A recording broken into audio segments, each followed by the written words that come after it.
Imaginez que vous regardez le journal télévisé en France.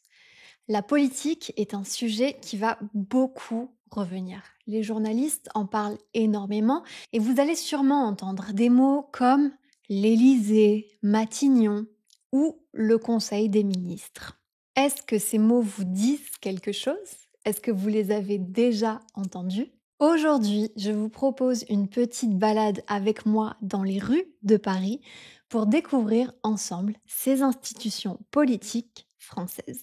Salut, salut, salut! Bienvenue dans un nouvel épisode de French Mornings, le podcast. Aujourd'hui, je vous propose une visite guidée de Paris sur le thème des institutions politiques. Alors, j'espère que vous avez de bonnes chaussures parce qu'on va beaucoup marcher. C'est parti!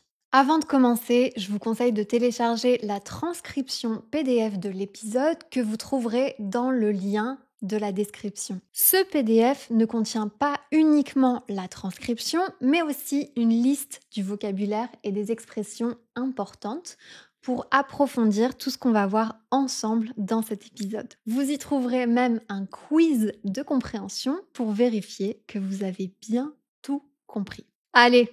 En route maintenant, la visite commence. On va commencer notre visite par l'un des lieux les plus symboliques de la République française. Allez, on avance et à la prochaine, on tourne à droite. Et voilà, on y est. Le palais de l'Élysée. Regardez ce grand bâtiment élégant avec ses hautes grilles en fer forgé et toutes ces barrières de sécurité. Vous voyez le drapeau français qui flotte en haut de la façade ? Ça nous indique que le président de la République est présent à l'intérieur. L'Élysée, c'est le siège de la présidence de la République. C'est un peu comme les bureaux officiels du président. Des bureaux quand même très très luxueux. Parfois, les présidents décident même de vivre à plein temps à l'Élysée, comme l'ancien président Jacques Chirac. L'Élysée a été construit au XVIIIe siècle dans un style classique. Ça a d'abord été une résidence aristocratique avant de devenir la résidence officielle des présidents de la République en 1873.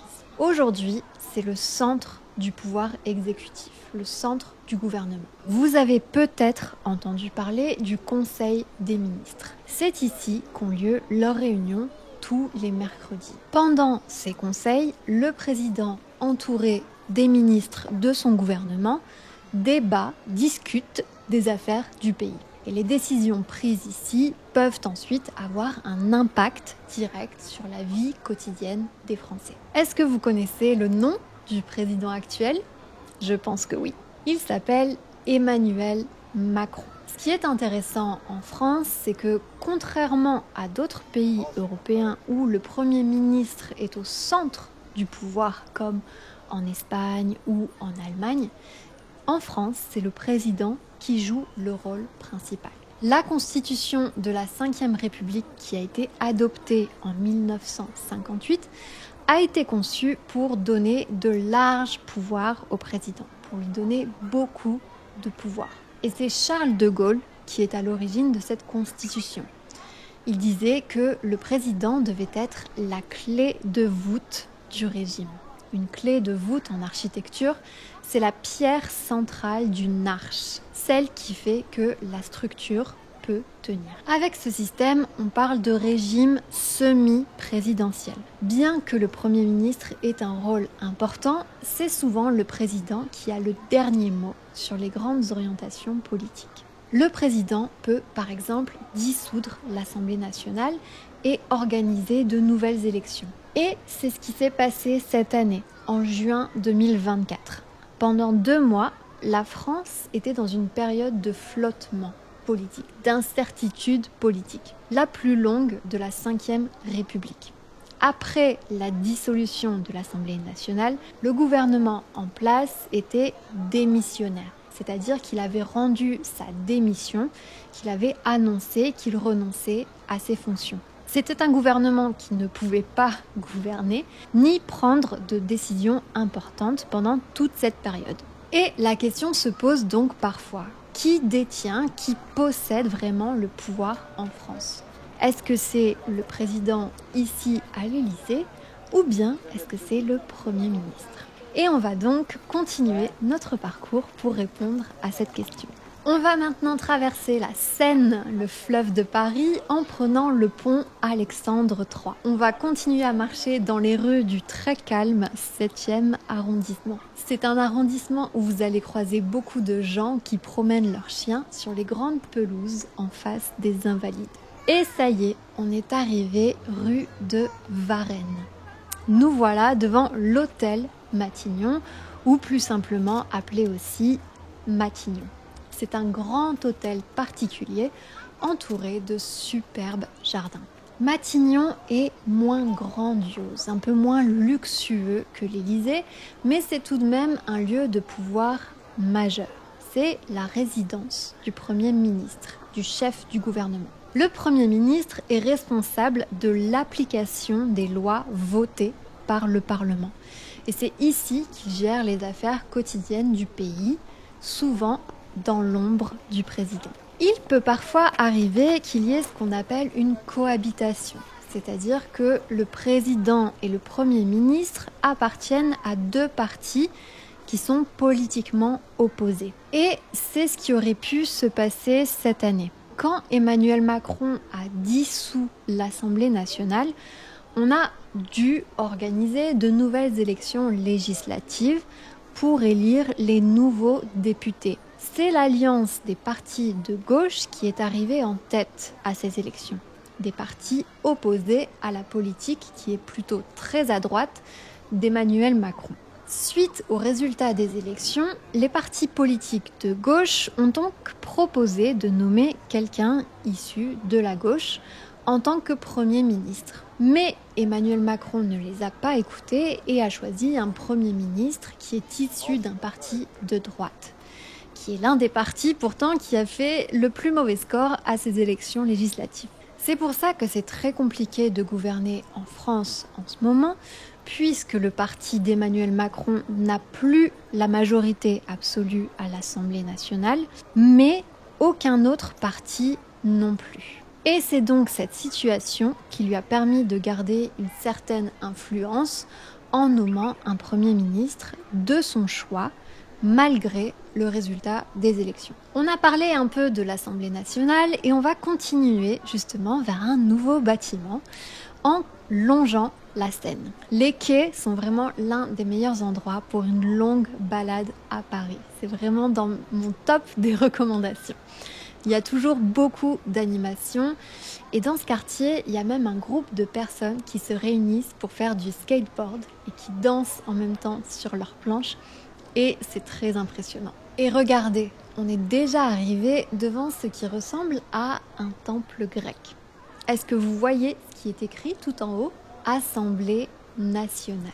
L'Assemblée nationale, c'est donc le nom de l'institution politique qui siège dans ce bâtiment, qui s'appelle le Palais Bourbon. L'Assemblée nationale, elle fait partie d'une plus grande institution, le Parlement. Le Parlement est composé de ce qu'on appelle deux chambres, l'Assemblée nationale et le Sénat. Et donc ici, au Palais Bourbon, les députés, qui sont élus par les Français, comme je vous l'ai expliqué, débattent et votent les lois.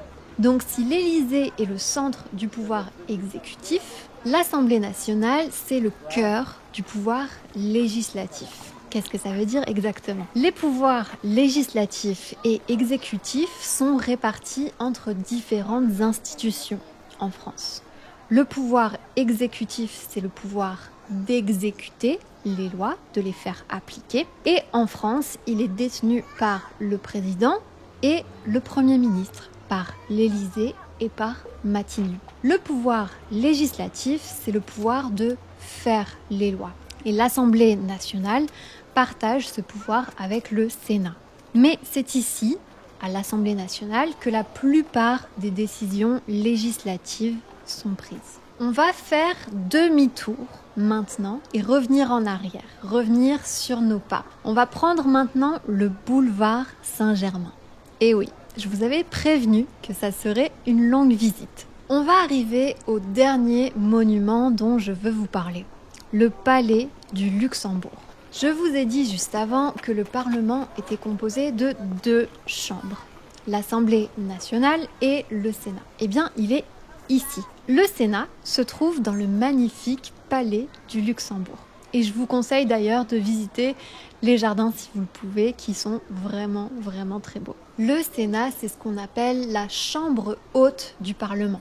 L'Assemblée nationale, c'est la chambre basse et le Sénat, la chambre haute. Et son rôle, c'est de représenter les collectivités territoriales, c'est-à-dire les régions, les départements et les communes, les villes. Les sénateurs examinent et proposent des modifications aux lois qui sont votées par l'Assemblée nationale. En théorie, le Sénat pourrait bloquer un projet de loi, mais en pratique, l'Assemblée nationale a toujours le dernier mot.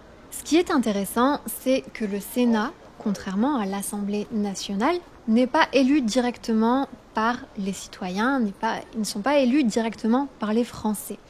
Ils sont élus par un suffrage indirect, par des grands électeurs qui sont souvent des élus locaux, des députés ou des conseillers régionaux, et ce sont eux qui vont élire les sénateurs.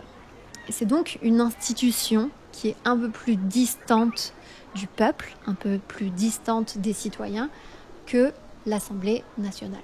Et voilà, c'est la fin de notre balade, c'est la fin de notre visite à travers les institutions françaises. On a donc visité l'Élysée, Matignon, le Palais Bourbon et le Palais du Luxembourg, qui sont respectivement le siège du président, du Premier ministre, de l'Assemblée nationale et du Sénat. J'espère vraiment que ces explications vous aideront à mieux suivre les actualités politiques en France. Avant de partir, si vous avez aimé cette visite guidée, n'hésitez pas à laisser 5 étoiles à l'épisode du podcast et pourquoi pas le partager à un ami ou une amie qui aimerait l'écouter. Et je vous invite encore une fois à télécharger la transcription de l'épisode avec aussi la liste du vocabulaire important qu'on a vu ensemble aujourd'hui. Et je vous dis à très bientôt dans un nouvel épisode.